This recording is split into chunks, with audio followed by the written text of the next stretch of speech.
Bismillahirrahmanirrahim. Assalamualaikum warahmatullahi wabarakatuh. Hindari musibah dengan bersyukur. Berbagai musibah telah datang kepada umat di dunia ini lantaran banyak di antara umat yang tidak bersyukur kepada Allah Subhanahu wa taala. Termasuk negeri yang kita cintai ini telah ditimpa tsunami, gempa bumi, dan wabah, serta banyak lagi musibah lainnya. Allah Subhanahu wa taala berfirman di dalam Quran surat Ibrahim ayat ke-7. Sesungguhnya jika kamu bersyukur, pasti kami akan menambah nikmat kepadamu. Dan jika kamu mengingkari nikmatku, maka sungguh azabku sangat pedih. Musibah dapat dihindari dengan bersyukur kepada Allah Subhanahu wa taala. Tanda orang yang bersyukur, yaitu beriman dan bertakwa, adalah mereka meramaikan dan menghidupkan masjid-masjid. Tiada suatu azab pun yang didatangkan oleh Allah Subhanahu wa taala kepada suatu penduduk bumi, melainkan azab tersebut tidak akan mengenai orang-orang yang menghidupkan masjid-masjid. Yang dimaksud dengan meramaikan dan menghidupkan masjid-masjid ialah orang-orang yang selalu mengerjakan ibadah di dalam masjid, sehingga masjid tampak ramai dan hidup, tidak sepi. Sesungguhnya Allah Subhanahu wa taala apabila menurunkan azab dari langit kepada penduduk bumi, maka azab tersebut dihindarkan dari orang-orang yang meramaikan masjid-masjid. Riwayat Asakir melalui Anas radhiyallahu anhu. Abu Darda radhiyallahu anhu berkata, kebiasaan Rasulullah shallallahu alaihi wasallam apabila terjadi angin bertiup sangat kencang atau angin ribut, beliau terlihat cemas, kemudian segera pergi ke masjid. Aisyah radhiyallahu anha berkata, apabila terjadi mendung, awan hitam, dan angin kencang, wajah Nabi Shallallahu alaihi wasallam yang biasa memancarkan nur akan terlihat pucat karena takut kepada Allah Subhanahu wa taala. Aisyah radhiyallahu anha berkata lagi, apabila hujan mulai turun, maka wajah Nabi Shallallahu alaihi wasallam menjadi ceria.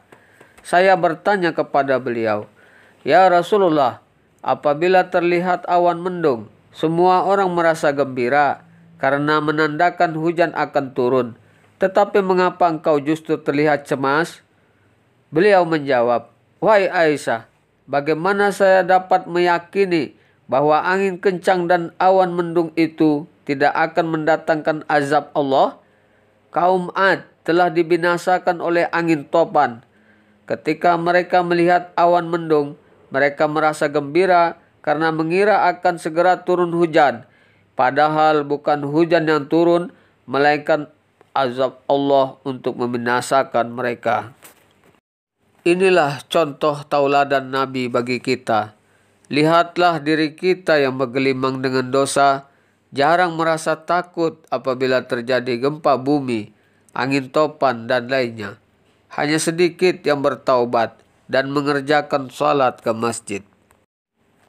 Segala musibah, tidak ada seorang pun yang menginginkannya, tetapi itu semua datang dari Allah Subhanahu wa taala. Allah Subhanahu wa taala berfirman dalam Al-Qur'an surat Al-Baqarah ayat 155 sampai 156 yang artinya, dan sungguh akan kami berikan cobaan kepadamu dengan sedikit ketakutan, kelaparan, kekurangan harta, jiwa, dan buah-buahan.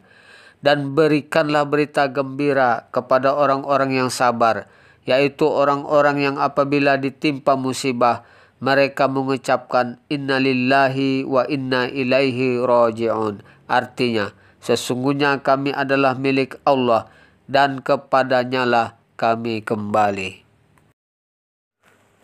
Musibah merupakan ujian untuk mengingatkan manusia kepada Allah Subhanahu wa taala dan untuk membersihkan diri manusia dari dosa.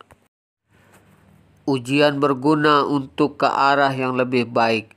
Ibarat anak sekolah akan naik ke kelas yang lebih tinggi apabila lulus dalam ujian. Ujian yang datang kepada seorang hamba Allah adalah untuk meninggikan derajat hamba Allah yang bersangkutan. Apabila Allah mencintai seorang hamba, maka Dia memberinya cobaan supaya Allah mendengar tadarruknya, yaitu rintihan meminta kepada Allah. Riwayat Baihaqi melalui Abu Hurairah radhiyallahu anhu.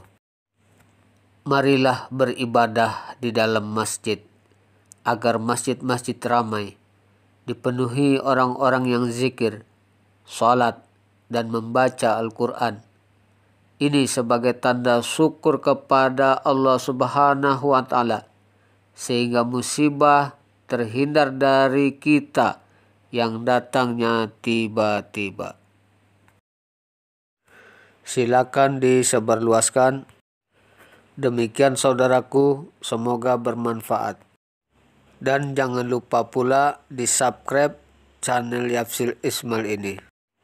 Terima kasih banyak atas perhatiannya dan saya sudahi. Wassalamualaikum warahmatullahi wabarakatuh.